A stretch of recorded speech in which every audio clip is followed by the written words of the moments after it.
الله وبركاته. الحمد لله رب العالمين، والصلاة والسلام على أشرف الأنبياء والمرسلين نبينا محمد وعلى آله وصحبه وسلم تسليما كثيرا إلى يوم الدين. أما بعد. এই মুহূর্তে আমার সামনে যারা আছেন এবং যারা অনলাইনে আমাদের কথাগুলো শুনবেন, বিশেষ করে সৌদি আরব থেকে যারা একেবারে দেশে চলে যান, সবার উদ্দেশ্যেই দু একটি কথা। আজকে মূলত আমাদের রওদা ইসলামী সেন্টারের কিছু ভাইয়েরা একদিকে চলে যাচ্ছেন। ইতিপূর্বে আমাদের রওদা ইসলামী সেন্টারে অনেক ভাইরা দেশে চলে গিয়েছেন একবারে। আজকে মূলত তিনজন ভাই আমাদের এখানে আছেন যারা একজিটে চলে যাচ্ছেন, রওদার ছাত্র। তাদের মধ্যে একজন হচ্ছেন তানবীর বিন তোফাজ্জল, তাজুল ইসলাম এবং ইদ্রিস বিন মুখলেস। তো এই একজিটে চলে যাওয়া ভাইদের উদ্দেশ্যে মূলত আজকে ছোট্ট একটি প্রোগ্রাম। আমরা হাজির হয়েছি রিয়াদের একটি উপকণ্ঠে মরুভূমি, মরু এলাকা। সেখানে আমাদের এই বিদায়ী ভাইদের উদ্দেশ্যে কিছু কথা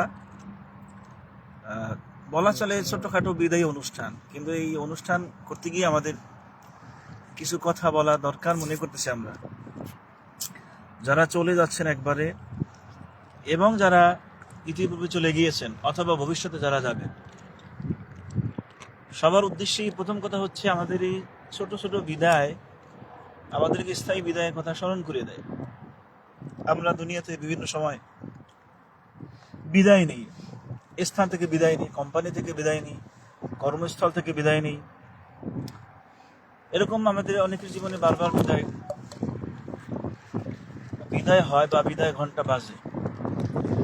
এই ছোটখাটো বিদায়গুলো আমাদেরকে স্থায়ী বিদায়ের কথা স্মরণ করে দেয়। তথা একটা সময় আসবে যখন আমরা পৃথিবী থেকে একবারে বিদায় নিয়ে চলে যাব, আখিরাতের জীবন শুরু হবে, পরকালীন জীবন শুরু হবে। দুনিয়ার জীবনের সমস্ত স্বপ্ন, ইচ্ছা, অভিলাষ, কামনা, বাসনা, প্ল্যান, বাজেট, পরিকল্পনা সবই এক সময় থেমে যাবে। সুতরাং প্রতিটি আমাদের এই ছোটখাটো বিদায়ে স্থায়ী বিদায়ের কথা স্মরণ করা উচিত। যখনই আমাদের জীবনে এরকম ছোটখাটো বিদায় আসে, আমরা স্থায়ী বিদায়ের কথা স্মরণ করব। সাথে সাথে আমরা যে সকল ভাইরা ইতিপূর্বে চলে গিয়েছেন অথবা এখন যারা যাচ্ছেন এবং ভবিষ্যতে যারা যাবেন, সবার জন্য আমরা মহান রব্বুল আলামিনের কাছে কায়ে মনোবাক্যে, মনের গহীন থেকে, হৃদয়ের ভিতর থেকে এই দোয়া করতে চাই, আল্লাহ তাআলা প্রত্যেককে দেশে সুন্দরভাবে, নিরাপদে, প্রশান্তির সাথে জীবনযাপন করার তৌফিক দান করুন। প্রত্যেককে রব্বুল আলামিন উত্তম রিজিকের ব্যবস্থা করে দেন। অনেক সময় এক্সিটে চলে যাওয়ার পর অনেক ভাইয়ের আবার এমন দিশেহারা হয়ে যায়, এমন পেরেশানির মধ্যে পড়ে যায়, তখন কোনো কুল কিনারা না পেয়ে আবার বিদেশে আসার ধান্দা করতে থাকে। এজন্য আমরা আমাদের মহান মালিক, যার হাতে সব কিছু, যিনি সব কিছু করতে পারেন, সমস্ত অসম্ভবকে যিনি সম্ভব করে দিতে পারেন, এজন্য সেই মহান রবের কাছে আমরা আবারও দোয়া করি, যে সকল ভাইরা ইতিপূর্বে গিয়েছেন এবং আজকে যাদেরকে কেন্দ্র করে আজকের এই প্রোগ্রাম, এবং যারা সামনেও যাচ্ছেন, সবাইকে আল্লাহ তাআলা উত্তম রিজিকের ব্যবস্থা করে দেন। এরপরে যে বিষয়টি নিয়ে খুব সংক্ষিপ্ত কিছু কথা বলার ইচ্ছা করেছি, তা হচ্ছে আল্লাহ তাআলার মেহেরবানি, যারা সৌদি আরবে আসে, এই হারামাইন তাওহীদের দেশে আসে। আমাদের দেশে অনেকেই নানা পন্থী, নানা মত, নানা পথের মানুষ, অনেকেই পথহারা, দিশেহারা, পথভ্রষ্ট, বিভিন্ন তরিকার একসময় পালন করত বা বিভিন্ন তরিকার অনুসারী ছিল।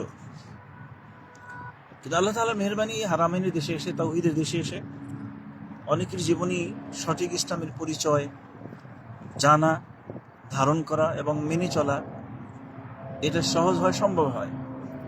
এবং আমরা ইসলামী সেন্টারে দীর্ঘদিন থাকার কারণে আমরা আমাদের অভিজ্ঞতার আলোকে আমরা যতটুকু দেখেছি, অনেক ভাইরাই দেশ থেকে যখন আসে তখন আসে একরকম, কিন্তু যখন এখান থেকে বিদায় নেয়, বিশেষ করে ইসলামী সেন্টারের সাথে যাদের সম্পর্ক গড়ে উঠে তৈরি হয়, এমন ভাইদের জীবনে পরিচ্ছন্নতা আসে, পবিত্রতা আসে, অর্থাৎ আকীদার পবিত্রতা, বিশ্বাসের পবিত্রতা, এক কথায় তাওহীদি চেতনা তাদের অনেকের ভিতরে প্রবেশ করে। সঠিক ইসলাম জানার সুযোগ হয়, সঠিক ইসলাম জানা এবং মেনে চলার মতো মন মানসিকতা তৈরি হয়। জন্য আমরা এই বিষয়টি একটু নলেজে দিতে চাই, সবার একটু নক করতে চাই। তা হলো, যাদেরকে আল্লাহ তাআলা এই সুযোগ দিয়েছেন, এই সৌভাগ্য দান করেছেন, এখানে আসার পরে সঠিক ইসলামের পরিচয় আমরা জানতে পেরেছি এবং মেনে নিয়েছি, কোরআন এবং সুন্নাহ ভিত্তিক জীবনযাপন করার সুযোগ পেয়েছি, সেই সকল ভাইদের উদ্দেশ্যে মূলত কথা। আমরা যেন দেশে গিয়ে, দেশের মাটিতে পাড়া দেওয়ার পরে আমরা আমাদের আকীদা, বিশ্বাস, আমাদের ঈমানি চেতনা, আমাদের তাওহীদি অনুভূতি আবার যেন হারিয়ে না ফেলি। আবার যেন দেশে গিয়ে বিভিন্ন তরিকা, বিভিন্ন পন্থীদের সাথে একাকার হয়ে গিয়ে আমরা আমাদের ঈমান যেন বিক্রি করে না দিই। এই বিষয়টা আমাদের খেয়াল রাখতে হবে, কারণ আমাদের আখিরাত হচ্ছে আসল, মৃত্যুর পরের জীবন হচ্ছে আসল। এবং এই বিষয়টা আমাদের জানা, অনেকেরই জানা আছে, এই উম্মত ৭৩ দলে বিভক্ত হবে, যেটা রাসূল সাল্লাল্লাহু আলাইহি ওয়াসাল্লাম সতর্ক করেছেন। ৭৩ দলের মধ্যে ৭২টি জাহান্নামী, একটা জান্নাতি। এবং সেই একটা জান্নাতি কারা? যাদের ঈমান এবং আকীদার ভিতরে বিশুদ্ধতা আছে, তাওহীদি চেতনা যারা গ্রহণ করতে পেরেছে, তাওহীদের উপরে যারা জীবন যাপন করতে পেরেছে, কোরআন এবং সহিহ সুন্নাহর বিশুদ্ধ পথ এবং তরিকা যারা মানতে পেরেছে, মেনে চলেছে, তারাই হচ্ছে একমাত্র নাজাত প্রাপ্ত দল, তারাই হচ্ছে জান্নাতি। রাসূল সাল্লাল্লাহু আলাইহি ওয়াসাল্লামকে যখন জিজ্ঞেস করা হয়েছিল যে একটা জান্নাতি বাকি সব জাহান্নামী, সে একটা কারা? আল্লাহ রাসূল সাল্লাল্লাহু আলাইহি ওয়াসাল্লাম বলেছিলেন, মা আনা আলাইহি ওয়া আসহাবি, আমি এবং আমার সাহাবারা যার উপরে আছে। সুতরাং আল্লাহ রাসূল সাল্লাল্লাহু আলাইহি ওয়াসাল্লাম এবং তার সাহাবায়ে কেরাম যে আকীদার উপরে ছিলেন, যে বিশ্বাসের উপরে ছিলেন, যে ঈমানের উপরে ছিলেন, যে আমলের উপরে ছিলেন, তার সন্ধান যারা পেয়েছে এবং মানতে পেরেছে, মেনে নিয়েছে এবং সেভাবেই জীবনযাপন করতে পেরেছে, তারাই মূলত সৌভাগ্যবান, তারাই মূলত জান্নাতি, তারাই মূলত সেই ৭৩ দলের ভিতরে নাজাতপ্রাপ্ত দল।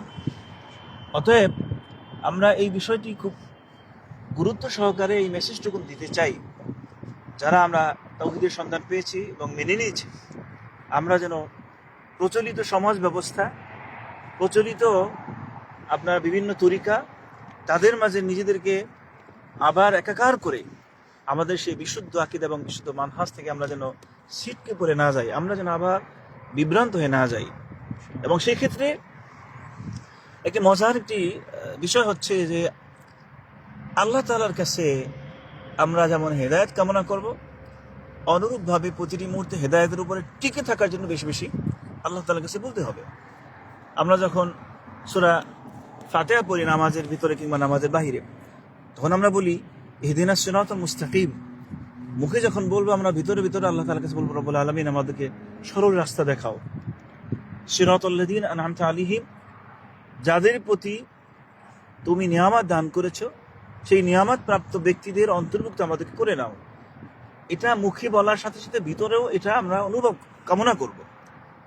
এবং আমরা অনেকেই জানি নিয়ামত প্রাপ্ত ব্যক্তি হচ্ছে নবীগণ, সিদ্দিকিন, শুহাদা এবং সালিহিন, নেককারগণ, সালফে সালিহিনগণ।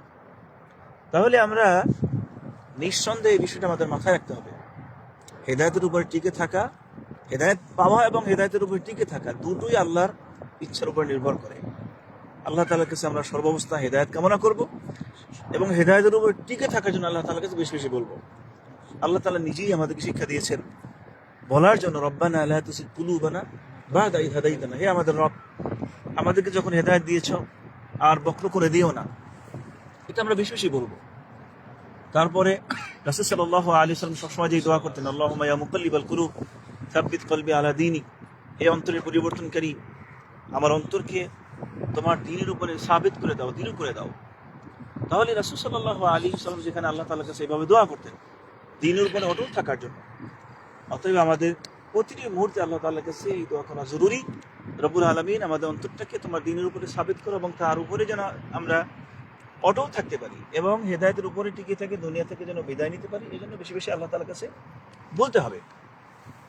আরেকটি বিষয় হচ্ছে আমরা দেশে গিয়ে আমরা যেন যার তার সাথে মেলামেশা না করি, কারণ রাসূল সাল্লাল্লাহু আলাইহি ওয়াসাল্লাম বলেছেন আল মারউ আলা দীনি খালিলিহি ফালিয়ানজুর আহাদুকুম ইলা মান ইখালিল। একজন ব্যক্তি তার বন্ধুর দ্বীনের উপরে বড় হয়, সুতরাং প্রত্যেকের খেয়াল করা উচিত সে কার সাথে বন্ধুত্ব করতেছে। আপনি এখানে যতই সহি দ্বীনের সন্ধান পেয়েছেন অথবা সহি দ্বীন মেনে নিয়েছেন, দেশে গিয়ে যদি আবার সেই বেদাতীদের সাথে বন্ধুত্ব করেন, কবর পূজারী মাজার পূজারীদের সাথে ওঠা বসা করেন, তাহলে তার প্রভাব কিছু না কিছু পড়বেই। এমনকি নিয়মিত যারা তাদের সাথে ওঠা বসা করে একসময় হারিয়ে যায়, কারণ একজন ব্যক্তি তার বন্ধুর দ্বীনের উপরে বড় হয়। সুতরাং যাচাই বাছাই করে যার তার সাথে চলাফেরা করা যাবে না। নিজের ঈমান এবং আকীদা ঠিক রাখার জন্য, আমল ঠিক রাখার জন্য এবং সোজা রাস্তায় অটল থাকার জন্য যার তার সাথে চলা যাবে। যখনই যেই আপনি দেশে চলে যাচ্ছেন, আপনি তাওহীদ মেনে নিয়েছেন, তাওহীদের সন্ধান পেয়েছেন, তার উপরে আপনি ইস্তেকামত থাকতে চান, তাওহীদ পন্থী লোকদের সাথে আপনি ওঠা বসা করবেন। এবং সাথে সাথে আলহামদুলিল্লাহ আমাদের দেশে আপনার সহিহ আকীদা এবং সালাফি মানহাজের ওলামায়ে কেরামদের অভাব নাই। আপনি যে এলাকায় যান সেখানে 200 জন পাবেন, তাদের সাথে আপনি সম্পর্ক করেন, তাদের সাথে ওঠা বসা করেন, তাদের সাথে তাদের আলোচনাগুলো বসেন, যে কোনো দরকার হলে প্রশ্ন করা প্রয়োজন হলে তাদের সাথে প্রশ্ন করুন।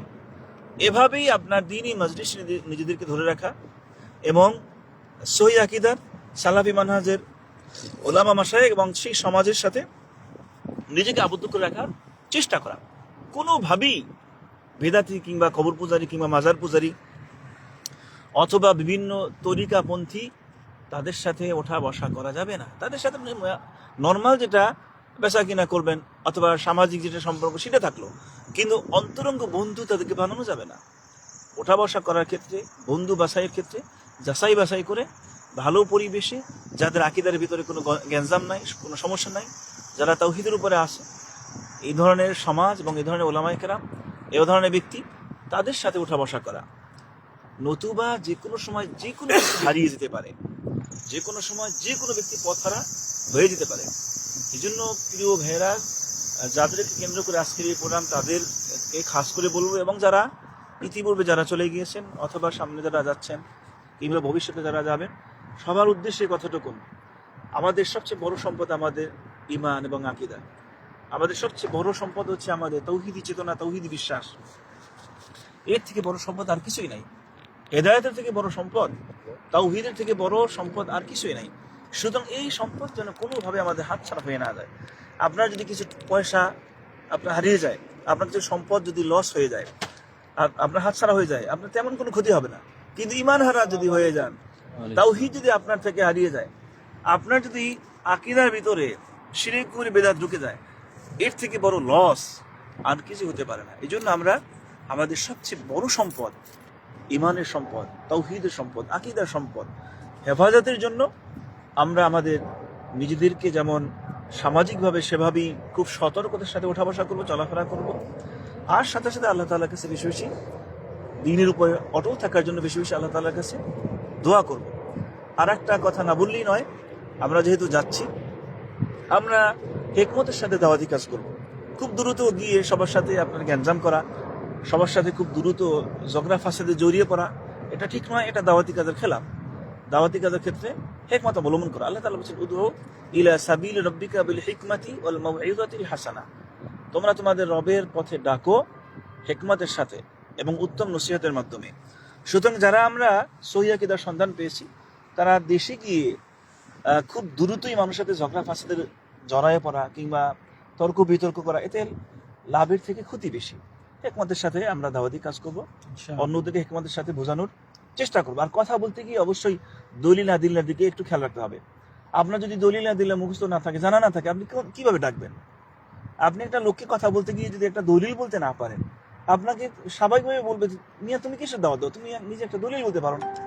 সুতরাং দলিল আদিল্লাগুলোর ব্যাপারে আমাদের একটু সতর্কতা অবলম্বন করা, একটু দলিল আদিল্লা একটু খোঁজ রাখা এবং একটু জানার চেষ্টা করা। এবং যে কথাই আমরা বলবো একেবারে কনফিডেন্স নিয়ে, মানে 100% কনফার্ম হয়ে কথা বলবো। আন্দাজি কোনো কথা বলতে যাবো না, আন্দাজি মানুষকে এলোমেলো কথা বলবো না। তাহলে দাওয়াতি কাজে আমাদের একটু ভূমিকা থাকা দরকার। আর দাওয়াত দিতে গিয়ে আর একটা বিষয় আমাদের মাথায় রাখতে হবে, তা হচ্ছে আপনি আল্লাহর কাছে দোয়া করবেন। আপনি শুধু দাওয়াত দিবেন, কিন্তু যদি ওই লোকগুলো আল্লাহ হেদায়েত না করেন, কোনোদিন হেদায়েত হবে না। এই জন্য আপনি দাওয়াত দেওয়ার পাশাপাশি আল্লাহর কাছে বলবেন, রব্বুল আলামিন আমার সমাজের লোকগুলোকে হেদায়েত করো, আমার আত্মীয় স্বজনকে তুমি হেদায়েত দান করো। আমি বলতেছি, কিন্তু হেদায়েতের মালিক তো তুমি। সুতরাং আপনি দাওয়াত দিবেন হেদায়েতের উদ্দেশ্যে, এমন না যে এমনি কিছু কথা বললাম, হেদায়েতের উদ্দেশ্যে। আর হেদায়েত যেহেতু আল্লাহর হাতে, সুতরাং প্রতিবেশী, আত্মীয় স্বজন এবং দেশবাসী যার কাছেই আপনি হেদায়েতের বাণী নিয়ে যাবেন, খুব সাবলীল ভাষায় কথা বলা, হিকমতের সাথে কথা বলা, দলিল ভিত্তিক কথা বলা এবং আল্লাহ তাআলার কাছে হেদায়েত কামনা করা। তাহলে দেখা যাবে আপনি সফল কাম হবেন। অনেক বড় বড় পণ্ডিতরাও দাওয়াতি কাজে সফল হয় না, আবার একজন নর্মাল মানুষও দাওয়াতি কাজে সফল হয়ে যায়, কারণ আল্লাহ তাআলা তাকে তৌফিক দিয়েছেন, এই জন্য সে সফল হয়। সুতরাং প্রিয় ভাইয়েরা, মোট কথা হচ্ছে আমি খুব শর্ট করতে চেয়েছিলাম, কিন্তু অনেক কথা, অনেক পয়েন্ট যেগুলো না বললে আসলে হক আদায় হবে না, এই জন্য বেশ কিছু কথা বলতে হলো। আল্লাহ তাআলা আমাদেরকে হেদায়েত করুন, আল্লাহ তাআলা আমাদেরকে হেফাজত করুন, এবং আমাদের ঈমান এবং আকীদা সারা জীবন যেন সঠিক ইসলামের উপরে, সঠিক ঈমানের উপরে, সঠিক তাওহীদের উপরে অটল থাকে। রব্বুল আলামিন আমাদেরকে সার্বিকভাবে তার দয়া, তার করুণা, তার মেহেরবানি এবং তার সাহায্যের মাধ্যমে সারা জীবনে আমাদের ঈমান এবং আকীদা এবং তাওহীদি চেতনা, তাওহীদি বিশ্বাস যেন রব্বুল আলামিন হেফাজত করেন। আমাদের প্রত্যেককে তাওহীদের উপরে দুনিয়া থেকে বিদায় নেওয়ার তৌফিক রব্বুল আলামিন আমাদেরকে দান করুন। কঠিন হাসরের ময়দানে রব্বুল আলামিন তার প্রিয় হাবিব মুহাম্মদ রাসূলুল্লাহ সাল্লাল্লাহু আলাইহি ওয়াসাল্লামের সুপারিশ প্রাপ্ত সৌভাগ্যবানদের অন্তর্ভুক্ত রব্বুল আলামিন যেন আমাদের করে নেন। রাসূল সাল্লাল্লাহু আলাইহি ওয়াসাল্লাম এবং তার প্রিয় সাহাবাদের সাথী হওয়ার তৌফিক রব্বুল আলামিন আমাদের সবাইকে দান করুন। আবারও যারা দেশে যাচ্ছেন তাদের জন্য আবারও রব্বুল আলামিনের কাছে উত্তম রিজিকের জন্য আল্লাহ তাআলার কাছে আমরা আবারও সেই দোয়া করি, রব্বুল আলামিন প্রত্যেককে যেন উত্তম রিজিকের ব্যবস্থা করেন। হাদা ওয়া সাল্লাল্লাহু আলা নবিয়িনা মুহাম্মদ ওয়া আলা আলিহি ওয়া সাহবিহি ওয়া সাল্লামা তাসলিমান কাসীরা। ওয়াসসালামু আলাইকুম ওয়া রাহমাতুল্লাহি ওয়া বারাকাতুহু।